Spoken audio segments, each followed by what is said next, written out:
À chaque respiration, la vie circule en nous. Chaque battement de cœur est un miracle inconscient. Qui dirige la machine? Qui respire? S'asseoir devant un mystique, c'est d'abord s'abandonner, se responsabiliser et comme un funambule sur un fil d'or retrouver l'équilibre, le sacré de toute vie. Je vous demande d'accueillir Serge Eveco. Bien avec nous. Bonsoir. Peut-être avant que je prenne ma place, est-ce que vous serez d'accord de faire une ovation à cette femme extraordinaire qui met des gens en lumière, qui fait de belles choses?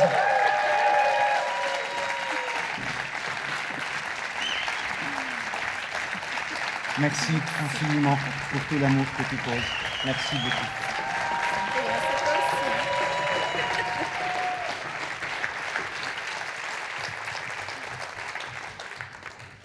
Pardonnez-moi, mais à mon âge canonique, je dois être assis pour pouvoir faire une conférence. Je vous prie donc de m'excuser. Est-ce que vous pensez qu'on peut vivre une vie de joie sans cause, une vie de présence spontanée et une vie d'être-té, à main levée? Qui est-ce qui pense que c'est infiniment possible? Yes, il y en a. Je vous donne une vraie réponse, c'est absolument possible, et on va parler de ça ce soir, si vous voulez bien. Quand j'ai parlé avec Anne de venir ici, elle m'a dit « Serge, j'aimerais que tu parles mysticisme et Kriya Yoga ». Je dis « Ok ». Elle m'a dit « Combien de temps tu as besoin ?» Je lui ai dit « Écoute, à peu près 3 jours et demi, pour pouvoir poser les fondations ». Et là, elle m'a dit « Tu te débrouilles, tu as 30 minutes ». Ok, on va y aller. J'aimerais d'abord qu'on calibre un peu notre langage. Pardonnez-moi, je ne parle pas votre langue, je parle le suisse, et c'est un peu différent. Donc j'aimerais juste qu'on mette les bons mots, pardonnez-moi, pour qu'on puisse se comprendre, parce que si je vous dis éveil, vous avez tous une idée de ce que c'est l'éveil, et peut-être que ce n'est pas ce que j'ai envie de vous exprimer. Et pour moi, ce qui est important, c'est qu'on puisse se comprendre. Alors mystiquement, on a 2-3 choses bizarres. D'abord, c'est quoi un mystique? Un mystique, c'est quelqu'un qui porte des Santiago et qui a les 2 pieds bien ancrés sur la planète Terre. Ce n'est pas quelqu'un qui va dans des systèmes de croyances, c'est quelqu'un qui est comme un scientifique, il essaye d'étudier, de comprendre ce qu'on appelle l'occultisme, les choses cachées, qui essaye de savoir comment fonctionne le corps humain, comment fonctionne la vie, comment nous sommes conçus. On se base sur les textes anciens et aussi sur la science moderne. Je suis un fan de neurosciences, je suis un fan de neurobiologie et de tout ce genre de choses-là. Donc un mystique, c'est ça. Quand on parle de mysticisme plutôt oriental, c'est de là d'où je viens, on a des différences dans les mots. Quand on parle d'esprit, on ne parle pas du tout de la même chose. Pour moi, esprit, si je vous dis esprit, c'est ce qui pourrait correspondre à votre pensée de Dieu. En sanskrit, on appelle ça purusha, l'esprit.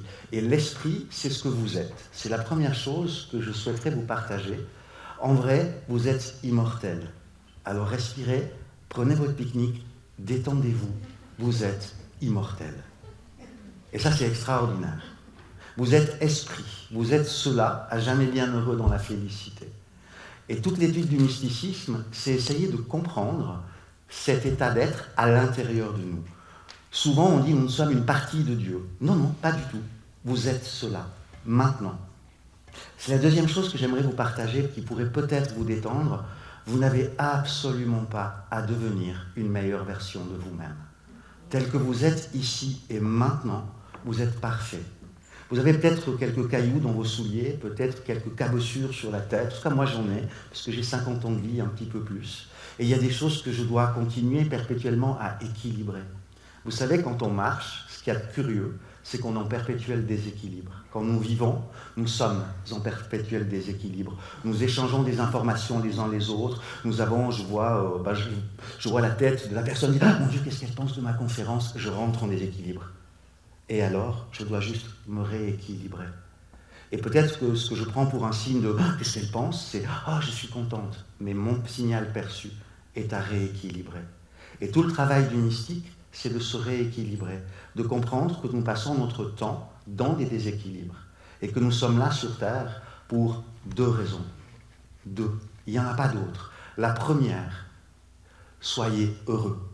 Quoi que vous fassiez, qui que vous soyez, quels que soient vos systèmes de croyances, soyez profondément heureux. Vraiment. Vous êtes là pour ça. Et pardonnez-moi, mais dans mon état d'être, il y a quelque chose qui s'appelle la non-dualité. Il n'y a pas de séparation entre je suis spirituel, je ne suis pas spirituel. C'est de l'enfantillage. Nous sommes tous des êtres dotés d'un esprit spirituel et nous sommes là pour étudier notre esprit. Et nous sommes tous ici pour faire la deuxième chose, nous devons apprendre. Qu'est-ce que nous devons apprendre? J'ai trouvé très intéressant et je pense que nous creuserons un jour le sujet avec notre ami astrologue, parce que je suis fan de Zoroastra et d'astrologie mystique. L'astrologie peut nous apprendre ce que nous sommes venus apprendre. Et nous sommes venus depuis des milliers de vies et il y en a encore des milliers à venir. Alors qu'est-ce que vous êtes venus apprendre? Vous êtes venus apprendre Purusha, votre esprit. Et mystiquement, on ne parle pas réellement d'apprendre, on parle de se remémorer. Rappelez-vous qui vous êtes. Et toute la science du mysticisme, au travers de la symbolique, alors la symbolique, c'est tout ce qui est image, quels que soient les symboles, tout ce qui est image, tout ce qui existe, pour moi, vous êtes des symboles à l'extérieur de moi. Si vous venez et que vous êtes très joyeux de me voir ou très en colère de me voir, vous êtes l'expression d'un des mécanismes de ma conscience que je dois équilibrer d'une manière ou d'une autre. Ça, c'est le concept de base du mysticisme. Alors, qu'est-ce qu'on fait réellement pour équilibrer ça? Il n'y a pas 36 000 solutions, en vrai. Il n'y en a pas 36 000. Il y en a quelques-unes qui sont relativement simples. La première et la plus vitale, ça veut dire que vous êtes responsable de tout ce qui vous arrive dans votre vie. Cette notion de responsabilité-là, elle n'est pas culpabilisante. C'est pas c'est ma faute, c'est ma très grande faute. Ça n'existe pas. Un Dieu courroucé dans le ciel qui va vous punir si vous êtes pas sage, ça s'appelle l'autorité de papa, éventuellement, mais Dieu n'a rien à voir avec ça. Ils sont fous éperdument, réellement. Ça veut dire quoi si vous êtes responsable? Ça veut dire que si vous êtes responsable, vous êtes venu, ici dans cette incarnation maintenant, avec des problèmes auto-créés que vous avez les moyens et la capacité de régler. Sans ça, ça ne serait pas avec vous. Donc c'est quelque chose qui est là pour vous apporter une plus grande part de liberté. Parce que si vous commencez à dire « Hey, je suis responsable de ce qui se passe dans ma vie », ça veut dire que vous reconnaissez implicitement les moyens de pouvoir sortir avec des outils appropriés, que ce soit l'astrologie, la théorie polyvagale, la méditation. Ça n'a pas d'importance. Quel outil est juste pour vous qui va vous aider d'aller de l'endroit où vous êtes, l'état désiré, à l'état que vous choisissez vivre. Et si vous êtes responsable de l'état dans lequel vous êtes, ça veut dire que vous avez la compétence d'aller là où vous choisissez d'être. C'est la première partie de notre job que les mystiques faisons, c'est nous équilibrer. Essayez d'être le plus équilibré possible. La deuxième partie que nous faisons, c'est que, contrairement à la pensée du coaching ou de la PNL qui dit que nous avons des croyances limitantes, nous partons du principe que nous sommes auto-limités, quelle que soit la nature de la croyance que nous puissions avoir. Si je crois que, je vais le dire différemment. Si je dis à un bouddhiste qu'il y a un Dieu, Dieu va faire Bouddha et la vacuité. Si je dis à un chrétien qu'il y a un Dieu, il va me faire Jésus et le christianisme. C'est de la limitation. C'est de l'auto-limitation parce que nous sommes dans un principe de dualité et que la vie d'esprit, Purusha, elle, est non duelle. Donc tout ce que nous avons comme concept, comme pensée, comme croyance, sont des limitations qui nous empêchent de vivre notre être-té. Notre être-té, la manière la plus simple qu'on a de comprendre dans ce qu'on a aujourd'hui, c'est ce qu'a enseigné le Bouddha, la vacuité. Qu'est-ce que la vacuité? C'est pas quelque chose de compliqué en vrai. La vacuité, c'est pas le vide du tout. Le mot est très très mal choisi. La vacuité, c'est quand il n'y a plus que la présence, sans aucun objet, sans qui que ce soit et sans quoi que ce soit. En sanskrit, on appelle ça samyama. Samyama, c'est la méditation profonde. Donc tout le but pour arriver à se libérer, à sortir de ces autoconfinements et de ces autolimitations, c'est d'aller à l'intérieur de soi et d'utiliser l'introspection. On utilise l'introspection de plusieurs manières. La première, c'est qu'on peut utiliser le souffle. Vous savez que votre souffle contrôle vos pensées?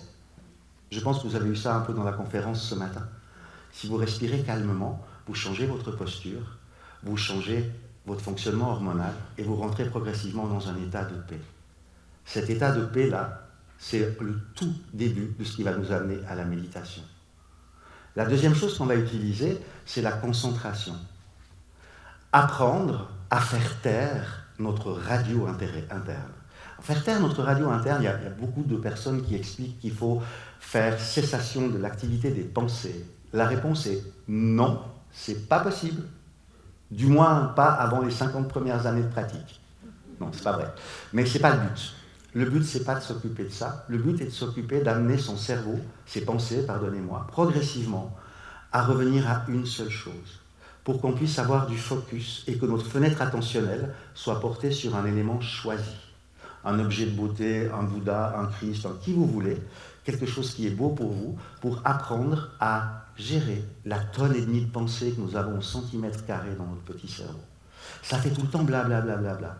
Et comme ça a été dit tout à l'heure, la plupart du temps, c'est notre inconscient qui fait blablabla. Bla, bla, bla, bla. Nous avons tous été élevés dans un système judéo-chrétien où tout ce qui se passe est notre faute et notre très grande faute. Donc qu'est-ce qui se passe avec ce blablabla ? Eh bien, on rentre dans des zones d'angoisse, des zones de stress, parce qu'on s'accuse de tous les maux de la planète Terre. Et ça n'est pas ça, du tout. Donc le but, quand on arrive à ramener sa pensée, et je vous donnerai un exercice si vous voulez le suivre, quand on arrive à ramener sa pensée régulièrement, on rentre dans un état, progressivement, où on est dans un état d'attention. La méditation commence à ce moment-là. La méditation, ce n'est pas aller à l'extérieur, ce n'est pas exotérique, c'est ésotérique. La méditation exotérique a d'autres fonctions, mais pas une fonction mystique, mais elle a d'autres fonctions. Donc c'est ésotérique, à l'intérieur de soi. Donc on va arriver à progressivement faire un effort conscient pour contrôler une pensée. On peut choisir de regarder une rose ou un son mantrique si on a envie. À force de faire ça, il se passe quelque chose d'incroyable. Et croyez-moi, c'est magique, il n'y a rien à faire, ça se fait tout seul. Il arrive un moment où vous rentrez dans un état d'attention sans aucune tension. Ça veut dire que le corps devient immobile. Il y a vous, l'objet de beauté, et l'énergie entre les deux, l'état de méditation entre les deux. Ça s'appelle un état d'attention, de conscience, sans tension. On pourrait parler d'état de pleine conscience, mais ce n'est pas encore tout à fait exact. La pleine conscience est hors de l'espace-temps. Cet état-là, c'est un état de paix. Qu'est-ce qui se passe quand on va régulièrement dans cet état-là ? Bien, il y a un truc extraordinaire. Notre karma s'adoucit. Tout à l'heure, il y a eu dans 2 conférences, on a parlé de mémoire que nous avons. Mystiquement, les mémoires, c'est du karma. 3 petites choses sur le karma. D'abord, ce n'est pas une punition. Encore une fois, il n'y a pas de Dieu Kurusé, s'il vous plaît. Pardonnez-moi, mais il n'y a vraiment pas ça. Ce n'est pas une punition. On va dire que c'est quelque chose que vous avez choisi de vivre dans cette incarnation. Parce que votre soleil est dans un certain signe, votre lune est dans un autre, et l'ensemble des signes. Et donc, vous avez choisi des expériences. Et quand vous rentrez dans cet état-là d'attention sans tension, vous adoucissez votre karma. Ça veut dire quoi ? Ça veut dire que vous améliorez les conditions de votre vie. Toutes. Pas qu'une seule, toutes, progressivement, harmonieusement et doucement. Et à force de régulièrement faire ça, il se passe quelque chose, c'est que vous rentrez dans l'état de méditation profonde, qui s'appelle Samyama. Qu'est-ce que c'est Samyama ? Vous vous asseyez, vous travaillez avec votre mantra ou avec votre visualisation, et tout d'un coup vous disparaissez. Il n'y a ni temps, ni espace, ni quoi que ce soit. Il y a juste la présence méditative. Le corps est la présence méditative. Et c'est quelque chose qui est intéressant parce que ça se fait tout seul. Enfin, bon, c'est comme si vous voulez être champion de monde de tennis, ça se fait tout seul en travaillant tous les jours, évidemment. Mais dans l'ensemble, c'est juste la pratique. C'est juste de la pratique. Mon job à moi, c'est de démystifier le mysticisme et de le rendre abordable et simple, parce que c'est simple. Vraiment, réellement, c'est simple. On ne parle pas de système de croyance, on ne parle pas d'anatomie ésotérique, on ne parle pas de fonctionnement de l'univers, on parle juste de la conscience humaine. C'est vous, et vous êtes simple. Ah, vous allez certainement, enfin, vous pas, moi je suis suisse, il y a plus de choses bordéliques dans ma tête que chez vous, ça je sais, mais même tout ça, c'est simple. Donc tout le but, c'est de commencer à la concentration. Laissez arriver l'état de méditation. Entrez en méditation profonde, et après il y a quelque chose qui s'appelle Samyama, la méditation profonde qui arrive. C'est l'avant-dernière chose. Juste faire ça tous les jours. Quelques petits détails sur cette pratique-là. Souvent, quand je parle de méditation, des personnes me disent « Ah, mais moi, je m'assieds, je médite 1 heure de temps, je mets un tanka de Bouddha, 12 statues de la Vierge Marie et 25 cierges. » Ça n'a fichtrement aucune utilité. Ce sont des symboles exotériques. Un jour, j'ai rencontré un mystique bouddhiste de surcroît et adorable comme tout, de la tradition Bön. Et il y avait un magnifique tanka, donc un dessin de Bouddha dans le temple qui était juste somptueux. Et je le regardais en bavant un petit peu devant, il me regarde, c'est pas Bouddha, c'est juste un dessin, perds pas ton temps. Ok, c'est vrai. Mais qu'est-ce que j'adore ça? Vous venez dans ma maison, il y a des tankas, j'adore Krishna, donc une statue de Krishna, mais c'est un bout de bronze. Bon, je préfère ça à une tête de Napoléon, c'est tout. Rien de plus, rien de moins. C'est ok, mais c'est exotérique. Ça a une utilité, comme j'ai un petit peu de temps, je vais vous en parler. Ça a l'utilité de vous aider à une chose, aller dans les parties les plus subtiles de qui vous êtes, vous. En sanskrit, il y a un terme qui se dit Ishvara Devata, le Dieu qu'on choisit. Alors, il n'y en a pas un bon ou un mauvais, il y a quelqu'un avec qui on vibre. Vous savez, c'est comme quand on rencontre l'homme ou la femme de sa vie, on se met à vibrer avec et à vouloir construire une relation, une vie, et commencer à aller dans des états plus profonds de la relation qu'avec juste quelqu'un qu'on rencontre. Ishvara Devata, c'est ça. On choisit une divinité, on la choisit clairement pour les qualités qu'elle a.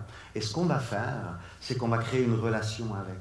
Quelque chose où on va se mettre, pas forcément en prière et en demande, mais en relation et en conversation. Paramahansa Yogananda, qui est un des maîtres de la lignée, disait toujours « Votre droit de naissance est de parler à Dieu.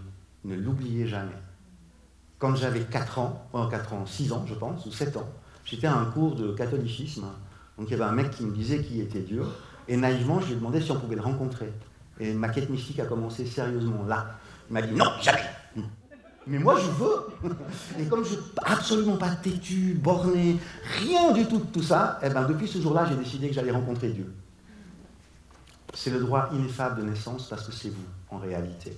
Au-delà de vos mémoires, au-delà de vos croyances, au-delà de votre incarnation, au-delà de votre « j'existe dans une dualité », vous êtes cela, à jamais bienheureux dans la félicité. Et cela, c'est la partie la plus subtile de votre conscience. Et Ishvara Devata, ça nous permet d'aller à la rencontre d'eux. Et ça peut être, pour ceux qui sont des traditions anciennes, un animal totem. Ça peut être une divinité du panthéon grec ou de qui vous voulez. C'est la représentation la plus subtile qui va vous permettre de communiquer avec votre état divin à vous. C'est l'état Mercure à l'état Soleil. Ishvara Deva, choisissez-la et prenez tous les jours de votre vie du temps avec, pas pour lui demander quoi que ce soit, pour partager. Et méditez sur les qualités d'Ishvara Devata de votre Dieu choisi et demandez-vous comment vous allez les poser sur la planète Terre pour faire un peu ce que fait Anne, ce que font chaque conférencier, ce que vous faites aussi tous ici, parce que sinon vous ne serez pas là. Vous serez devant la télé en train de regarder je ne sais pas quoi. Posez 1 milligramme d'amour en plus à tous les jours dans la vie. Parce que c'est ça que nous faisons ici. C'est ce que nous choisissons, c'est ce que nous essayons de faire. Et le monde de demain ne viendra pas meilleur parce qu'on va se battre pour une cause. It's not true. Le monde de demain viendra meilleur quand nous serons parfaitement en paix et que nous aurons été à la dernière partie de ce que j'ai envie de vous dire aujourd'hui. Est-ce que ça fait sens pour vous? Nice. Je vais vous donner une technique. Alors, comme j'ai qu'une demi-heure plutôt que 3 jours, je vais vous la condenser, la compresser en un fichier « Je vous aime » que vous allez pouvoir réutiliser à la maison comme vous voulez. Mais je vous donne une garantie. Ça fait 30 ans que j'ai rencontré quelqu'un qui s'appelle Goswami Kriyanandaji et que j'ai choisi de pratiquer une science qui s'appelle le Kriya Yoga. Il y a plein de sciences, ça a été celle qui a été pour moi juste. Chacun sa science, il n'y a jamais de souci avec ça. Ça a été le plus grand privilège de ma vie parce que quand j'étais jeune, j'étais un peu bizarre, j'avais des drôles d'idées, j'étais colérique à souhait et plein d'autres choses. Et en fait, ça m'a permis vraiment de transformer, de bouger les curseurs des choix que j'avais envie de poser dans la vie. Et j'ai vraiment pu faire ça. Et j'ai commencé par faire ça avec une technique. Et je vous la donne maintenant. Depuis 30 ans, je la donne tout le temps, tout le temps, tout le temps. Elle est simple, facile et excessivement efficace. Donc, comme a dit Jean-Luc tout à l'heure, faites un choix de l'utiliser les 3 prochains mois. Elle ne va rien vous coûter si ça ne marche pas. Vous aurez peut-être perdu 4 heures de votre temps. Il ne va rien se passer. Par contre, ça peut transformer votre vie définitivement. Elle est très facile. Elle s'appelle Neti neti, neti. Neti, c'est un mot sanskrit qui veut dire ni ceci ni cela. N-E-T-I. Neti, je ne suis pas la pensée qui me dit que je ne suis pas la pensée. Neti, je ne suis pas l'émotion qui vient pourrir ma vie. Neti veut dire tout ça. Et comment on fait? Neti, c'est comme dans la voiture. C'est le frein. Donc, la plupart des êtres humains, on pilote la voiture, mais on ne sait pas qu'il y a un frein. Et le frein, c'est le contrôle de notre mental. Parce que ce qui est dangereux avec notre mental, ce n'est pas la première pensée que nous avons. Si je pense, quand je vois passer quelqu'un, de toute façon, il a l'air con et moche, lui. Cette pensée-là, elle n'a aucun problème. C'est quand je vais amener une deuxième pensée. T'as vu comme il est habillé, il doit être pauvre, il n'a pas des habits de marque. Ah, puis t'as vu comme il est mal rasé, puis t'as vu. Et tout ça, ça va créer et entraîner un certain nombre de choses. On peut le faire avec les autres ou avec soi-même. Avec soi-même, on est les rois pour faire ça. Apprendre à utiliser Neti permet d'avoir le frein à votre voiture. Et c'est très facile. Ça prend 3 minutes, 4 à 5 fois par jour. Si vous pouvez. 3 minutes par jour, si vous ne pouvez pas plus. Vous vous asseyez. Vous pouvez faire ça partout, dans le bus. Alors pas en conduisant, s'il vous plaît. En conduisant, on essaye de conduire, c'est bien pour les autres. Mais dans le bus, à la cuisine, en faisant à manger, quand vous faites des tâches un peu routinières, vous pouvez le faire, ça fonctionne. Quand une pensée vient à votre esprit, vous dites simplement neti, neti, neti. Une autre pensée vient, neti, neti, neti. Une autre pensée vient, neti, neti, neti. En traduction, je m'assieds. J'espère qu'ils auront aimé neti, neti, neti. Ah, j'ai vraiment neti, neti, neti. Et blablabla, neti, neti, neti. C'est juste ça. C'est d'une facilité et c'est d'une efficacité redoutable. Ça va vous montrer comment s'articulent vos pensées. Ça va vous apprendre à faire le focus parce qu'on utilise un mantra. Je ne sais pas si vous avez remarqué, mais il y a plusieurs choses. C'est que quand vous êtes dans une émotion un tout petit peu down, puis vous êtes comme ça et que vous faites ça, et que vous vous levez, et que vous prenez un long inspire, un long expire, votre émotion a tendance à changer. Et si vous commencez à chanter, votre émotion a tendance à continuer. Et si vous chantez à répétition, mantra, votre émotion s'en va. Presque, pour faire schématique. Neti va vous aider à voir comment ça fonctionne. Et en l'utilisant tous les jours, ça va vous amener à entrer à un moment où vous allez vous apercevoir qu'entre deux pensées, il y a un intervalle. Et ça, c'est ce qu'on aime. Élargir cet intervalle-là, pas stopper les pensées. Élargir. Approfondir sa respiration, on appelle ça pranayama. Contrôle de sa respiration pour calmer son mental et élargir entre deux pensées. Et lorsque vous les élargissez, pardonnez-moi, l'espace entre deux pensées, vous savez ce qui existe, quelque chose d'extraordinaire qui s'appelle la paix.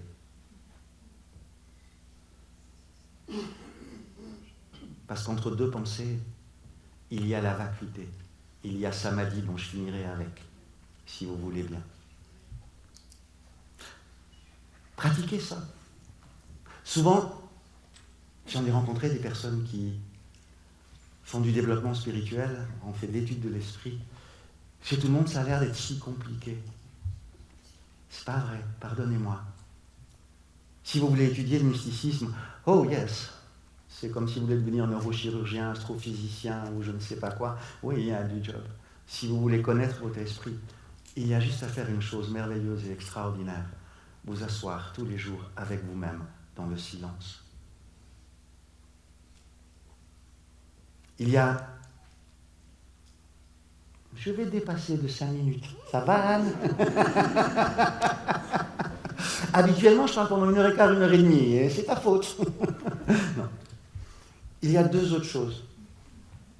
3, pardonnez-moi. Que j'ai envie encore de parler. Non, 4, mais on va aller très vite sur 2 choses. C'est dur de compresser un gros fichier en si peu de temps. Excusez-moi, hein, je m'applique. Il y a 2 choses qui sont vitales dans le chemin du yoga. Pas le yoga où on fait des postures, c'est une partie du yoga. Le yoga est beaucoup plus complexe que ça.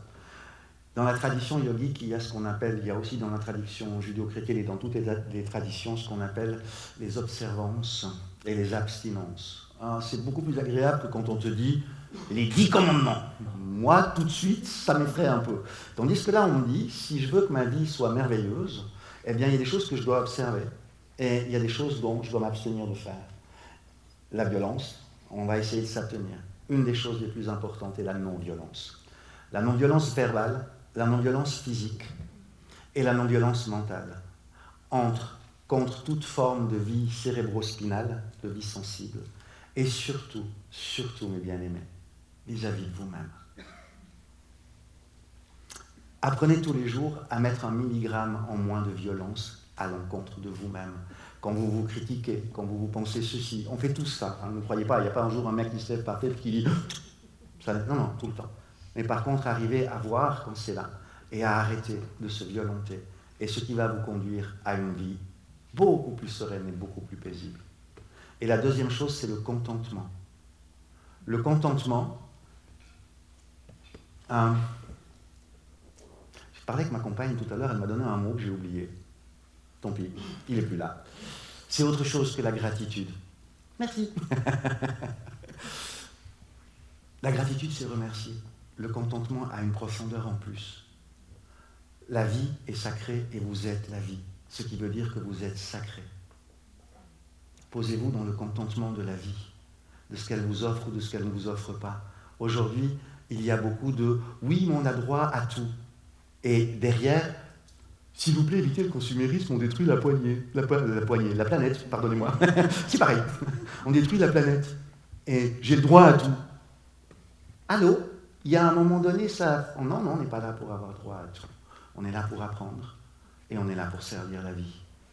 Pour donner 1 milligramme d'amour en plus dans la vie de tous les êtres humains que nous rencontrons. Et pas pour obtenir des choses. Bien sûr, c'est cool d'avoir le confort, hey, pas de problème. Mais le contentement nous amène à ça. La dernière chose, c'est la dernière étape. Et la dernière étape s'appelle Samadhi. Nirvakalpa Samadhi, l'éveil. J'avais envie d'en parler parce qu'on entend beaucoup aujourd'hui « moi je suis éveillé ». Pardonnez-moi, mais l'éveil c'est la vacuité. Ça veut dire qu'il n'y a plus personne, il n'y a plus rien. Il y a juste la conscience pure, il n'y a plus de mouvement dans la conscience. Dans l'hindouisme, on dit 2 choses. Il y a, pardonnez-moi pour les non-sanscrits, mais c'est un peu compliqué, Nirguna Brahma, qui est le Dieu sans attribut, qui est la vacuité, qui est ce que nous sommes tout le temps.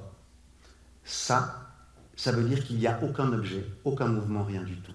C'est l'état de Bouddha. Il existe en vous maintenant, vous êtes cela.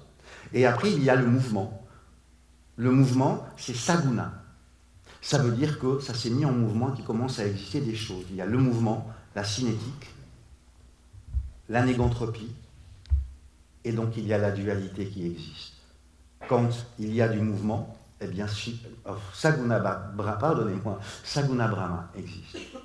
Quand dans le silence de la méditation, quand elle arrive à la fin, qu'on rentre dans le samadhi, eh bien on rentre où il n'y a plus rien, hormis le silence éloquent. Il y a beaucoup de traductions erronées qui disent que c'est le vide. Pardonnez-moi, je n'ai jamais vu autant d'amour et de plénitude qu'à ce moment-là. Mais il n'y a personne pour l'expérimenter. C'est ça qui est intéressant.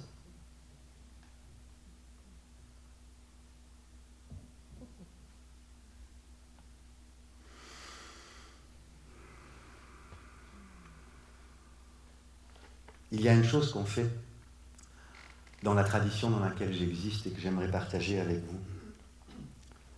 Lorsque l'on finit de partager quelque chose qui est de la vie, du sacré, on partage un mantra qui est une bénédiction. C'est un mantra très simple.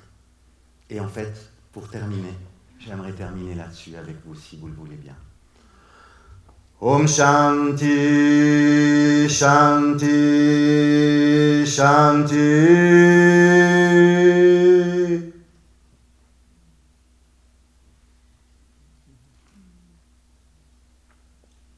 Merci infiniment de votre présence, de votre attention et de la lumière que vous posez. Merci infiniment.